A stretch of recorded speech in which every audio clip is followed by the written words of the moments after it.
Apenas el miércoles 16 de octubre, los consejeros del INE declaraban que habían puesto en pausa el proceso electoral, debido a que el Poder Judicial les notificó de una suspensión provisional y revelaron que los estaban sepultando bajo una montaña de amparos.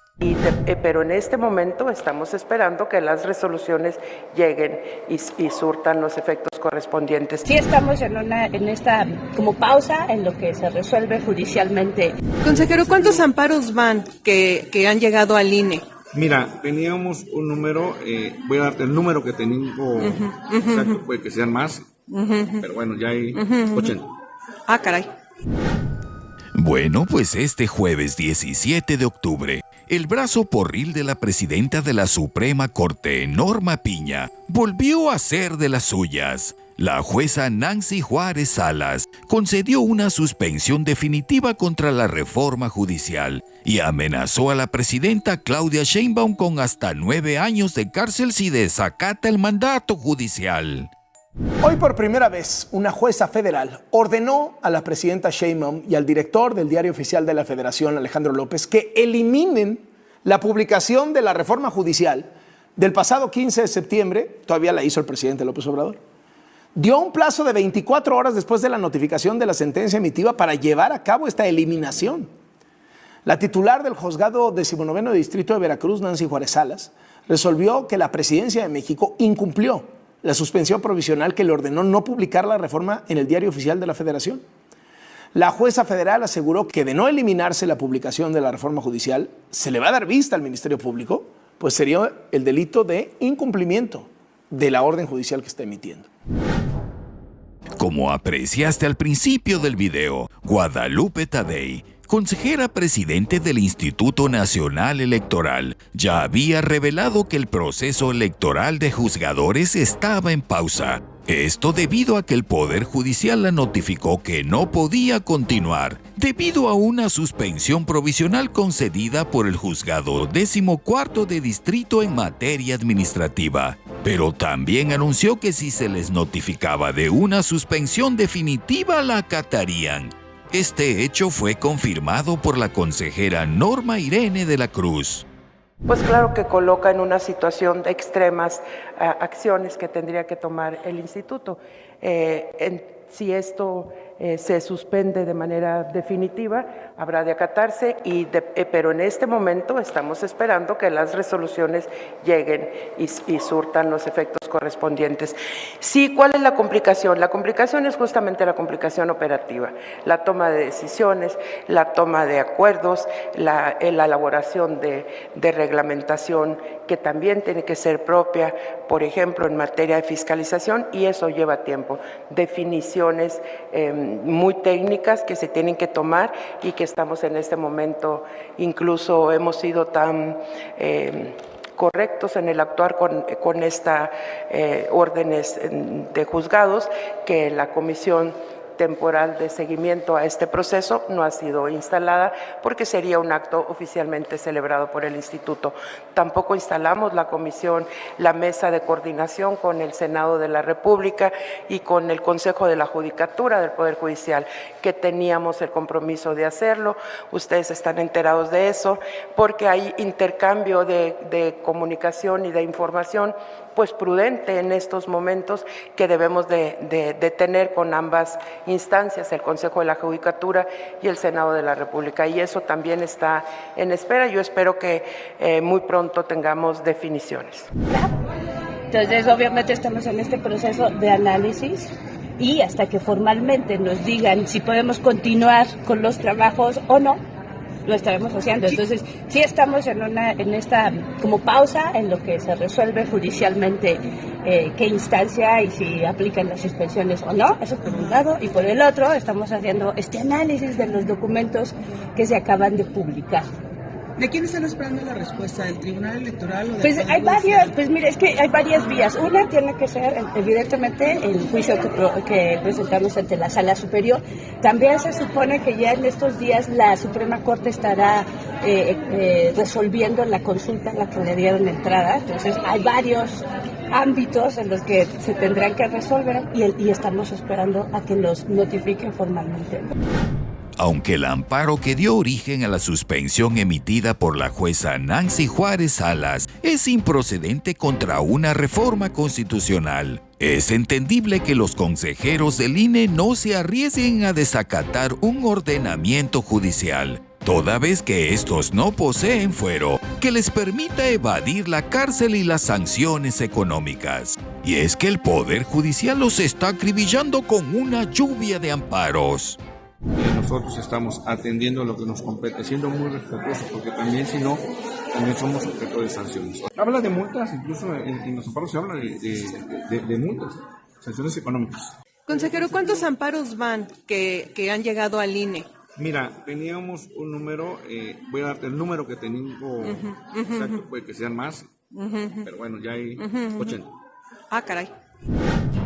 Para que ubiques mejor a Nancy Juárez Salas, te comento que es aquella jueza que fue videograbada gritándole dictador al entonces presidente Andrés Manuel López Obrador durante su visita a Veracruz el 22 de septiembre de 2024, donde fue agredido con una botella de agua.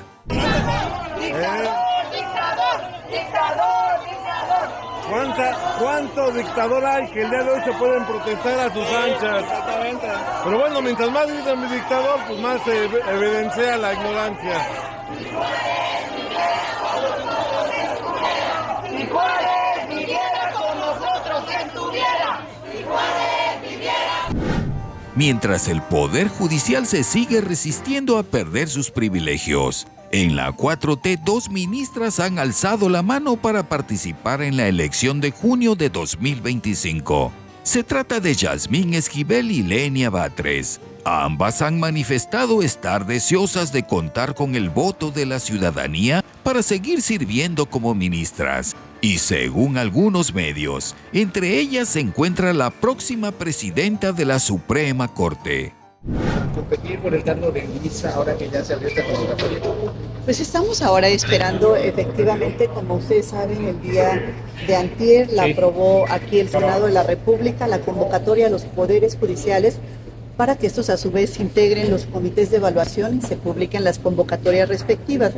Estoy revisando el proceso y bueno, pues ustedes saben que el cargo más importante en mi vida y que más me ha honrado es ser ministra de la Corte y nada sería más gratificante que continuar en él. Es decir, que se va a presentar su postulación.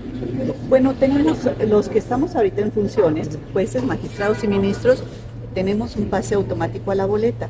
En ese sentido, pues será una gran oportunidad para continuar ejerciendo el cargo de ministra, que ha sido una posición que nos permite apoyar a la gente en cuanto al acceso a la justicia. A lo largo de su trayectoria como ministra justo del pueblo, se ha ganado la confianza, la legitimidad del pueblo, ha sido quien ha retado a este poder que antes habría sido intocable, a pie de calle, ¿no? Creando territorio. ¿Usted buscaría participar en esta convocatoria que emite el Senado de la República para poder contener como ministra de la Suprema Corte de Justicia de la Nación? Sí, claro, por supuesto. Incluso, yo llevo aquí unos meses, no he cumplido ni un año. Pero por supuesto desde el principio pues me he manifestado en favor de la propia reforma y sería un enorme honor ser una de las ministros o de esta primera generación de ministros elegidos por el voto universal, directo y secreto de nuestra población. Por supuesto que pensaría en contender. Fuera máscaras, refiriéndose a Arturo, lo hace refiriéndose a todos los ministros. Yo tomo ese comentario refiriéndome a ellas dos. Ellas están ahí representando a un movimiento político, representando al poder, y creo que con una abierta aspiración a servirse de toda esta estructura para poder participar en la elección de junio, poder ganar y ser alguna de las dos, sobre todo la ministra Yasmín Esquivel, la que obtenga más votos y poder ser la próxima presidenta de la Corte. Entonces aquí, eso de que están jugando en defensa del pueblo y de la ley, a otro con ese cuento.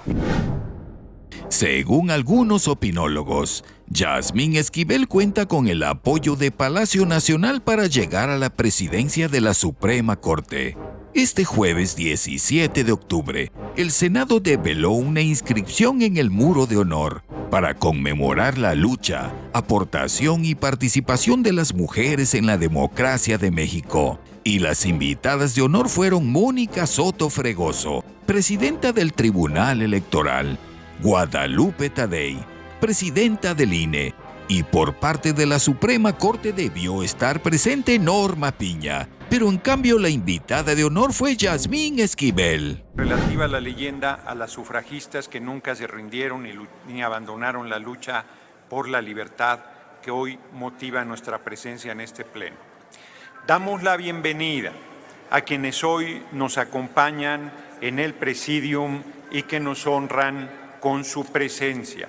La ministra Yasmín Esquivel Moza, integrante de la Suprema Corte de Justicia de la Nación. La licenciada Guadalupe Tadei Zavala, consejera presidenta del Instituto Nacional Electoral. Bienvenida. La magistrada Mónica Aralí Soto Fregoso, presidenta del Tribunal Electoral del Poder Judicial de la Federación. Bienvenida. La senadora Marta Lucía Mitchell Camarena, promovente de la leyenda que hoy motiva esta sesión. Celebro el homenaje que se rinde a todas las mujeres que dieron valiente batalla, que levantaron la voz en los albores del siglo XX, a las que antes, a las que le siguieron, para aquellas cuyo nombre ha trascendido en las páginas de nuestra historia, pero también para las que de manera anónima hicieron causa común por la igualdad y libertad que con ella alcanzamos. Estamos aquí gracias a ellas, que nos dieron voz, que nos dieron presencia. Hoy, 71 años después, las que soñaron y nosotras vivimos la primera mujer presidenta de la República y un Congreso paritario. No hay duda que la vida es una rueda de la fortuna. Parece que fue ayer cuando el grupo de ministros anti-4T intentaron destruir a Yasmín Esquivel, acusándola de plagio de su tesis profesional, por el solo hecho de aspirar legítimamente a ser la presidenta de la Suprema Corte. Y hoy, a poco más de un año de distancia, todo indica que Yasmín Esquivel será la próxima presidenta. Por otro lado, te cuento que la oposición también está moviendo sus fichas. Trascendió que el magistrado Juan Pablo Gómez Fierro ya fue reclutado por el PAN para convertirse en diputado federal en los próximos comicios electorales del 2027. Si la 4T se pone las pilas y elimina las posiciones plurinominales en la reforma electoral, a Gómez Fierro no le quedará de otra que salir a pedir el voto y muy probablemente será arrasado en las urnas. Ahora se entiende por qué este magistrado renunció a su plaza a pesar de no haber salido sorteado en la tómbola. Y es que si se esperaba hasta el 2027, la ley le impediría participar en el proceso electoral para aspirar a una diputación. Este soberbio juzgador fue quien derrumbó la ley de hidrocarburos y ley energética del presidente López Obrador para favorecer a empresas extranjeras, entre las que se recuerda a Iberdrola, la empresa que contrató al expresidente Felipe Calderón. Recientemente dejó la comodidad de su despacho para marchar en las calles contra la reforma judicial. Y en entrevista con Ciro Gómez Leiva, no se atrevió a revelar sus planes con el PAN y manifestó que no sabe a qué se va a dedicar.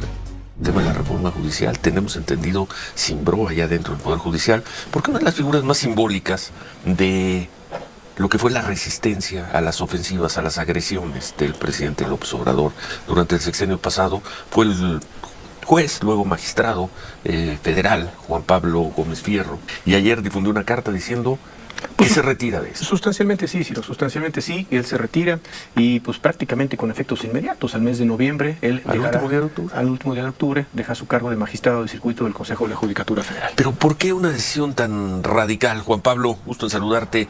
Pues creo que después de lo que vimos el sábado, la ejecución de la reforma judicial me parece no deja espacios para la dignidad personal, pero tampoco es alentador para el futuro de la República. No sé cómo podríamos justificar que después de tener un sistema que apostó durante 30 años por el mérito y la capacidad para la designación de sus jueces, ahora quede en la suerte y quede en una tómbola la decisión del futuro de las familias y al mismo tiempo el futuro de la República y de uno de los poderes del Estado. ¿Qué espacio de vida profesional le queda al juez, al magistrado, o a un juez o a un magistrado como Gómez Fierro, Juan Pablo? Yo no tengo claro mi futuro personal, a lo que me vaya a dedicar en lo personal. Lo que sí estoy seguro es que esta lucha y esta labor colectiva no la quiero dejar. Quiero seguir trabajando desde otros ámbitos, desde la sociedad civil, para fortalecer, para alertar, para buscar reconstruir el futuro de la República. ¿Qué te parece? ¿Votarías por Juan Pablo Gómez Fierro para diputado del PAN? Ya para terminar, te cuento que al parecer a la presidenta Claudia Sheinbaum no la despeina ninguna de estas amenazas de cárcel provenientes de juzgadores que admiten amparos y emiten suspensiones a diestra y siniestra. ¿Qué opinas de todo esto? Escríbelo en los comentarios. Sobre esta cuestión del INE, al parecer ya algunos consejeros pues van a detener ahorita la organización que estaba en curso para las elecciones, al parecer por las amenazas que tienen de los amparos y que posiblemente los pudieran meter a la cárcel. ¿Qué opinión tiene usted de esto? Pues no tendrían por qué. Es una decisión del pueblo de México que se mostró en el resultado de la elección y que a su vez pues es una reforma constitucional que con los propios artículos de la Constitución está ya publicada en el Diario Oficial de la Federación y es la nueva Constitución. Entonces las y los consejeros pues deben seguir lo que establece la Constitución. No hay ningún amparo, ya lo dijo el propio Diego Valadez, que pueda evitar que se lleve a buen término la elección.